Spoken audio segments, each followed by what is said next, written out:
Hello friends, chapter 6 कार्य ऊर्जा અને પાવરમાં આપણે કાર્ય ગતિ ઊર્જા અને કાર્ય ઊર્જા પ્રમેય વિશે આપણે શીખી ગયા. હવે કાર્ય ગતિ ઊર્જા અને કાર્ય ઊર્જા પ્રમેયને લગતા ન્યુમેરિકલની આપણે અહીંયા ચર્ચા કરીશું. તો અહીંયા ટેક્સ્ટ બુકનું ઉદાહરણ છે 6.2, એ જરા જોઈએ. તો આપણે જાણીએ છીએ કે વરસાદનું ટીપું નીચે તરફ લાગતા ગુરુત્વાકર્ષણ બળ અને વિરુદ્ધ દિશામાં લાગતા અવરોધક બળની અસર હેઠળ પડે છે. પછી લખ્યું છે, ધારો કે ટીપાનું દળ 1 ગ્રામ દળનું ટીપું અને 1 કિલોમીટરની ઊંચાઈથી પડે છે. એટલે પહેલાં આપણે એના પરથી માહિતી લઈએ. એટલે ટીપાનું દળ m બરાબર 1 કિલો 0.1 ગ્રામ એટલે કે 10⁻³ kg અને ઊંચાઈ કેટલી ઊંચાઈથી પડે છે એટલે h બરાબર 1 કિલોમીટર એટલે કે 10⁻³ મીટર. બીજું આપણે જોઈએ કે તે જમીન પર જ્યારે સ્પર્શે છે ત્યારે એની ઝડપ થઈ જાય છે 50. એટલે શરૂઆતની ઝડપ વાદળમાંથી જ્યારે પડે એટલે મુક્ત પતન કહીએ, એટલે શરૂઆતની ઝડપ v0 એટલે કે v0 બરાબર 0 લેશું અને અંતિમ ઝડપ v બરાબર 50 મીટર પ્રતિ સેકન્ડ. આ રીતે થશે. જો અહીંયા મીટર પ્રતિ સેકન્ડ આપેલું છે, અહીંયા ગ્રામ આપેલું છે, એટલે આ બધું કન્વર્ટ કરવું જરૂરી છે.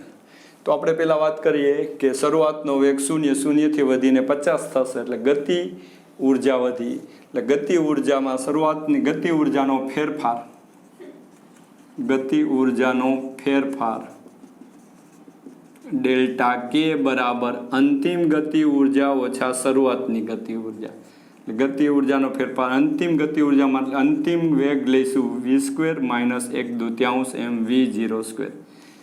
હવે અહીં આપણે 1/2 m એટલે 10⁻³ અને વેગમાં 50 × 50 માઇનસ v0 0 છે એટલે 0 થશે. હવે આપણે અહીંયા વાત કરીએ કે અહીંયા 2500 નું અડધું 1250 અને એને ગુણ્યા 10⁻³ એટલે દશાંશ ચિહ્ન અહીંયા છે 1, 2 અને 3 એટલે 1.25 જૂલ જેટલું ગતિ ઊર્જામાં થશે. હવે અહીંયા પૂછે ગતિ ઊર્જા ધન છે એટલે મતલબ કે ગતિ ઊર્જામાં વધારો થયો. ગતિ ઊર્જા 0 હતી, 0થી વધીને એટલી થઈ એટલે ગતિ ઊર્જામાં વધારો થયો. હવે આપણે આગળ ચર્ચા કરીએ. ધારો કે આ વાદળ છે અને આ જમીન છે. તો જ્યારે વાદળમાંથી ટીપું નીકળશે ત્યારે વેગ 0, અહીંયા આવે છે ત્યારે વેગ 50. હવે અહીંયા હોય ત્યારે આપણે વાત કરીએ, આ ટીપું અહીંયા છે તો એની નીચેની દિશામાં લાગતું ગુરુત્વાકર્ષણ બળ mg અને બળની જ દિશામાં સ્થળાંતર એટલે ગુરુત્વાકર્ષણ બળ વડે થતું કાર્ય લખી. એટલે ગુરુત્વાકર્ષણ બળ વડે ટીપા પર થતું કાર્ય ને આપણે w અને સ્મોલ g ગ્રેવિટીની લઈને વાત કરીએ એટલે wg બરાબર બળ ગુણ્યા અંતર. બળની જગ્યાએ mg અને h. એટલે અહીંયા 10⁻³ g આપણે અત્યારે સરળતા ખાતર ગુરુત્વ પ્રવેગ 10 લઈશું અને ઊંચાઈમાં 10⁻³ 10⁻³ કટ થઈ જશે એટલે 10 જૂલ જેટલું કાર્ય થશે. આ કાર્ય ગુરુત્વાકર્ષણ બળ વડે ટીપા પર થતું કાર્ય થયું, એ કાર્ય ધન છે. હવે અહીંયા બધી હવા જે છે એ હવા એને ઉપરની દિશામાં અવરોધક બળ લગાડે છે. એટલે આપણે આગળ વાંચીએ કે બીજું એક અવરોધક બળ ટીપાની ઝડપના સમપ્રમાણમાં જ હોય છે અને તે ઉપરની દિશામાં લાગે છે. એટલે અજ્ઞાત અવરોધક બળ વડે કેટલું કાર્ય એની આપણે વાત કરવાની રહી. તો એ અવરોધતું એટલે ગતિની વિરુદ્ધ દિશાનું હોય એટલે એ બળને આપણે અવરોધક બળ વડે થતું કાર્ય કહીશું. એટલે ધારો કે અવરોધક બળ વડે થતું કાર્ય બરાબર w અને r એટલે રેઝિસ્ટન્સ એટલે અવરોધક. તો આપણે અહીં વાત કરીએ કાર્ય ઊર્જાનું પ્રમેય ગતિ ઊર્જાનો ફેરફાર બરાબર કુલ કાર્ય એટલે ગુરુત્વાકર્ષણ બળ વડે થતું કાર્ય વત્તા અવરોધક બળ વડે થતું કાર્ય. અહીં ગતિ ઉર્જાનો ફેરફાર 1.25 બરાબર આપણે આ શોધવું છે એટલે WR બરાબર ડેલ્ટા કે ઓછા WG. 1.25 ઓછા WG 10 એટલે આવશે આપણી પાસે 25 એટલે 8 એટલે 8.25 75 એટલે 9 8.75 જૂલ. હવે અહીંયા 1.25 માંથી -10 છે એટલે માઇનસ આવશે. એટલે અહીંયા આપણે જોઈએ જો કે અવરોધક બળ વડે થતું કાર્ય માઇનસ બતાવે છે, મતલબ કે અવરોધક બળ ઉપરની દિશામાં લાગે છે અને ટીપાનું સ્થળાંતર નીચેની દિશામાં છે. એટલે બળની દિશા ઉપર છે અને સ્થળાંતરની દિશા નીચે છે. એટલે બેની વચ્ચેનો ખૂણો બળની દિશા ઉપર અવરોધક બળ FR અને સ્થળાંતર નીચે એટલે 180નો ખૂણો. અને આપણે વાત કરીએ W બરાબર FD cos થીટા, આ કન્સેપ્ટ જ છે. એમાં cos 180 એટલે માઇનસ થાય એટલે કાર્ય ઋણ દર્શાવે છે. એટલે આના પરથી પણ આપણને ખબર પડી જશે કે આ રીતે. હજી જો આપણે આગળ જોવું હોય કે અવરોધક બળ કેટલું લાગ્યું તો આમાં સ્થળાંતર 1 કિલોમીટરનું હારે ગુણી જ નાખવાનું રહેશે. એટલે એ રીતે પણ લઈ શકાય. એટલે અવરોધક બળ પણ શોધી શકાય. આપણે જેટલું કીધું છે આ રીતે થશે. એટલે અહીંયા આપણે કાર્ય પણ ગોઈતું, ગતિ ઉર્જાનો ફેરફાર ગોઈતો. આ રીતે આ કન્સેપ્ટ આપણી પાસે હોવો જોઈએ. ગતિ ઉર્જાનો ફેરફાર બરાબર કુલ કાર્ય. હવે આપણે ઉદાહરણ 6.4 વિશે ચર્ચા કરીએ. લશ્કરી કવાયતમાં પોલીસ અધિકારી 50 ગ્રામ દળની બુલેટને 200 મીટર પ્રતિ સેકન્ડની ઝડપે 2 સેન્ટીમીટર જાડાઈના નરમ પાટિયા તરફ છોડે છે. એટલે સપોઝ આપણે આ વાત સમજી કે આ જાડાઈ જે છે 2 સેન્ટીમીટરની જાડાઈવાળું નરમ પાટિયું છે અને જે રાઇફલમાંથી બુલેટ છૂટી એ બુલેટ જે રહી એ જ્યારે અહીંયા આવે છે ત્યારે એ જ્યારે અથડાય છે સ્ટાર્ટમાં ત્યારે એની ઝડપ આપણે જોવાની છે. તો અહીંયા આવે ત્યારે એને ગતિ ઉર્જા હોય, પછી અહીંયા બહાર આવે ત્યારે એની ગતિ ઉર્જા. તો આ ગતિ ઉર્જાને આપણે KI એટલે ઇનિશિયલ, અને અહીંયા આવે ત્યારે એની ગતિ ઉર્જા KF કહી. અહીંયા એનો વેગને આપણે VI ઇનિશિયલ કહી, અને અહીંયા જે બુલેટ નીકળે ત્યારે એના વેગને VF કહી, એટલે કે ફાઇનલ વેગ. તો કે પ્રારંભિક ગતિ ઉર્જાની 10% ઉર્જા સાથે તેમાંથી બહાર નીકળે છે. એટલે અહીંયા જે ગતિ ઉર્જાથી અથડાય છે એના 10% જ ભાગની રહે, એટલે 90% ઘટાડો થાય છે. એ 10% ગતિ ઉર્જાથી બહાર નીકળે છે. તો બહાર નીકળતી બુલેટની ઝડપ શોધવાની છે. હવે આપણી પાસે આપ્યું છે 50 ગ્રામની બુલેટ અને એની બુલેટની 200 મીટર પ્રતિ સેકન્ડની ઝડપ છે. એટલે શરૂઆતની ઝડપ જે અહીંયા આપી છે અહીંયા આપણે ઝડપ અચળ ગણવાની જ્યાં સુધી અથડાય ત્યારે. એટલે દળ, બુલેટનું દળ M બરાબર 50 ગ્રામ એટલે 50 ગુણ્યા 10⁻³ kg, 5 ગુણ્યા 10⁻² kg થશે. પછી ઝડપ એટલે પ્રારંભિક ઝડપ લઈ,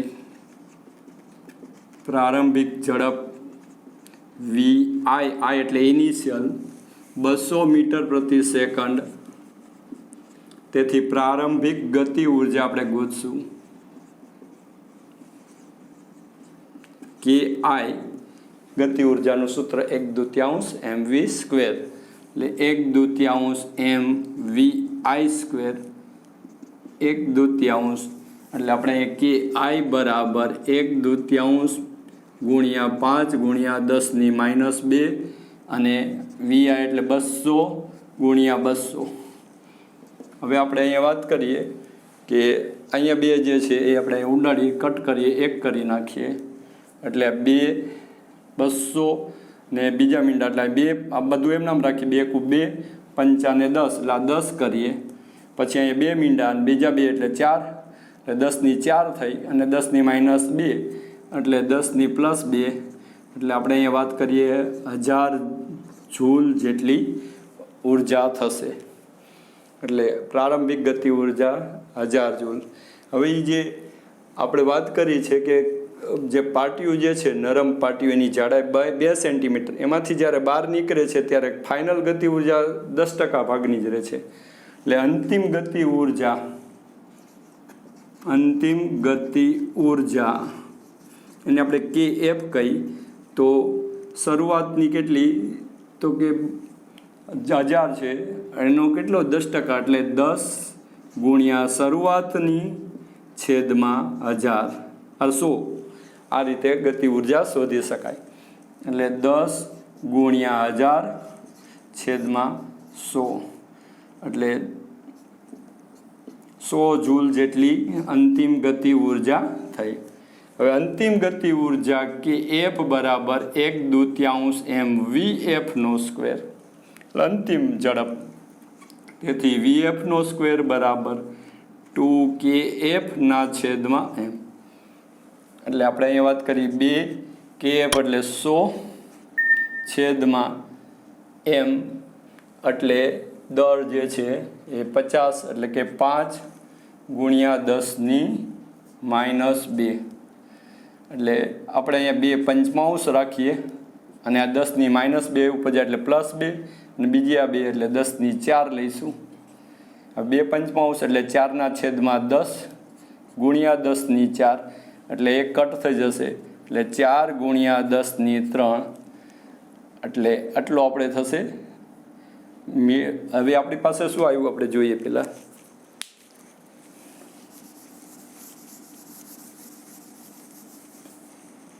તો VF² આપણી પાસે આવે છે 4 ગુણ્યા 10⁻3, એટલે 40 ગુણ્યા 10⁻2 VF². તેથી VF બરાબર આપણે એમાં 40નું વર્ગમૂળ લેવું પડશે. એટલે 40નું વર્ગમૂળ એટલે 6.32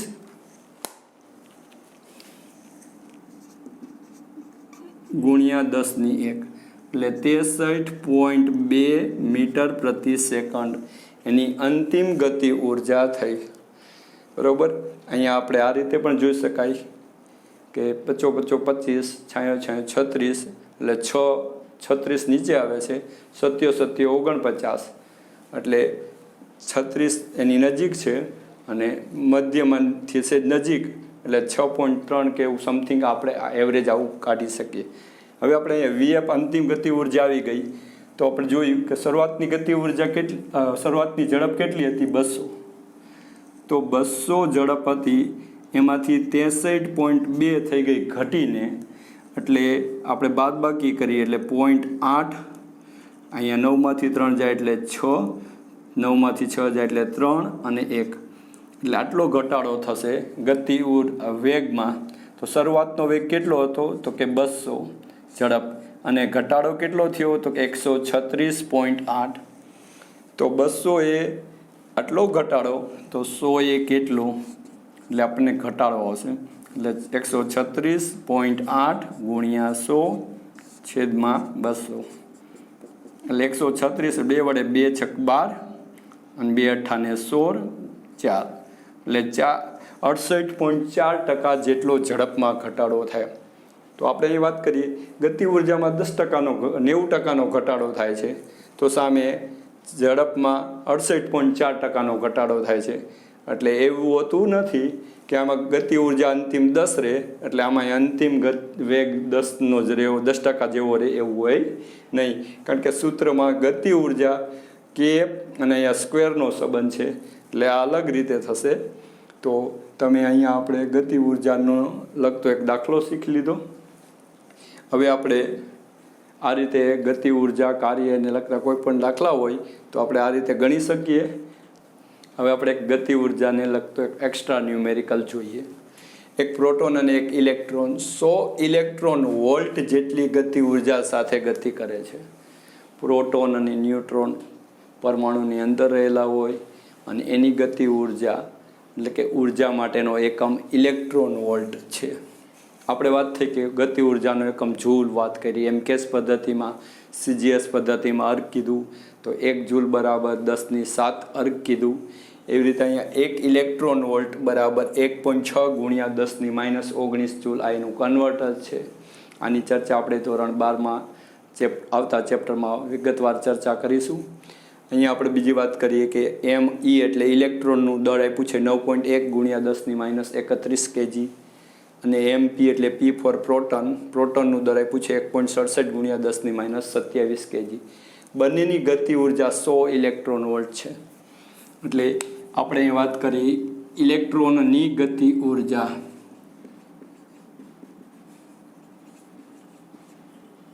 કે E બરાબર પ્રોટોનની ગતિ ઉર્જા બરાબર Kp, તો કે E બરાબર Kp આપેલું છે અને એ આપ્યું છે 100 ઇલેક્ટ્રોન વોલ્ટ એટલે 100 એમ નામ અને 1 ઇલેક્ટ્રોન વોલ્ટ એટલે 1.6 ગુણ્યા 10⁻19 એટલે આને આપણે લઈએ 1.6 ગુણ્યા 10⁻2 આમાં લઈ લે એટલે 10⁻17 જૂલ આટલી ઉર્જા લઈ શકાય. એટલે આ ઉર્જાની વાત થઈ. હવે આપણે અહીંયા આપ્યું છે ઇલેક્ટ્રોનની ગતિ ઉર્જા બરાબર પ્રોટોનની ગતિ ઉર્જા. ગતિ ઉર્જાનું સૂત્ર શું છે? પરંતુ K બરાબર 1/2 mv². આ આપણે અહીંયા એપ્લાય કરીશું. એટલે અહીંયા ઇલેક્ટ્રોન બાજુ 1/2 m E VE ઇલેક્ટ્રોનનું દર ઇલેક્ટ્રોનની ઝડપનો સ્ક્વેર 1/2 MP VP નો સ્ક્વેર એ રીતે લઈશું. 1/2 બે બાજુથી કટ થશે. હવે આપણે પ્રશ્નમાં શું આપ્યું છે? બંને કણમાંથી કોની ઝડપ વધુ હશે? એટલે આપણે કામ કરીએ આ VE ના છેદમાં VP લઈ લે એટલે VE નો સ્ક્વેર છેદમાં VP નો સ્ક્વેર બરાબર અને આના છેદમાં લઈ જાય એટલે MP ના છેદમાં ME થશે. બંને સ્ક્વેર છે એટલે વર્ગમૂળ લઈશું એટલે VE ના છેદમાં VP બરાબર આખાનું વર્ગમૂળ MP ના છેદમાં ME એટલે MP એટલે 1.67 ગુણ્યા 10⁻27 પ્રોટોનનું દળ આપ્યું છે છેદમાં 9.1 ગુણ્યા 10⁻31 kg આ રીતે થશે. હવે આપણે 1.67 ભાગ્યા 9.1 લઈએ 1.67 ભાગ્યા 9.1 એટલે આવ્યું 0.1835 0.1835 અને ગુણ્યા આપણે જોઈએ તો -31 ઉપર જાય એટલે +31 31માંથી 27 જાય એટલે 10⁴ થશે. હવે બીજી વાત એક ખાસ યાદ રાખવાનું, જ્યારે વર્ગમૂળ કાઢતી વખતે આવી રીતે ઘાત હોય 10⁴ ત્યારે કાં 10⁴ હોવી જોઈએ, 10�6 હોવી જોઈએ, 10�8 હોવી જોઈએ, એટલે કે બેકી સંખ્યામાં હોવી જોઈએ, બેના ગુણાંકમાં હોવી જોઈએ વર્ગમૂળ કાઢતી વખતે. બરાબર? એટલે અહીંયા 4 છે એટલે 10⁴ વર્ગમૂળ 10⁵ થઈ જશે એટલે 0.1835 છે એનું આપણે વર્ગમૂળ લઈ એટલે 42 ને 83 એવી રીતે આવશે એટલે 0.4283 0.4283 ગુણ્યા 10⁵. આનું 10⁴ વર્ગમૂળ 2 એટલે 0. અહીંયા 10 વડે ગુણી નાખો, 100 વડે ગુણી નાખો એટલે 42.8 VE ના છેદમાં VP એટલે VE ના છેદમાં VP બરાબર 42.8 તેથી VE બરાબર 42.8 ગુણ્યા VP. આનો મતલબ થાય કે પ્રોટોનની ઝડપના 42.8 ગણી ઝડપ થશે ઇલેક્ટ્રોનની ઝડપ થશે. આનો અર્થ એમ થયો કે પ્રોટોન કરતાં ઇલેક્ટ્રોન હલકો કણ છે એટલે એની અહીંયા દેખાય જ છે જો 27 છે એને બદલે અહીંયા -31 એટલે પ્રોટોન કરતાં ઇલેક્ટ્રોનનો કણ હલકો છે. બંનેને સરખી ગતિ ઉર્જા આપીએ છીએ તો ઝડપ ઇલેક્ટ્રોનની વધારે હોવી જોઈએ. બરાબર? એટલે આ રીતે આપણે અહીંયા એક ગતિ ઉર્જા માટેનો એક એકમ છે ઇલેક્ટ્રોન વોલ્ટ ઉર્જા માટેનો. એટલે ન્યુક્લિયર ભૌતિક વિજ્ઞાનની અંદર આવી ગતિ ઉર્જા હોય, સ્થિતિ ઉર્જા હોય કે કોઈ પણ એક ટાઈપની ઉર્જા હોય ત્યારે એનો એકમ ઇલેક્ટ્રોન વોલ્ટ છે. એટલે અહીંયા 1 ઇલેક્ટ્રોન વોલ્ટ બરાબર 1.6 ગુણ્યા 10⁻19 આ ધ્યાનમાં રાખવું પડશે. અને આ એના દરો આપેલા છે, આપણે ખાલી માત્ર ઝડપ ગોતવાની હતી, ઝડપ કોની વધારે છે એ રીતે.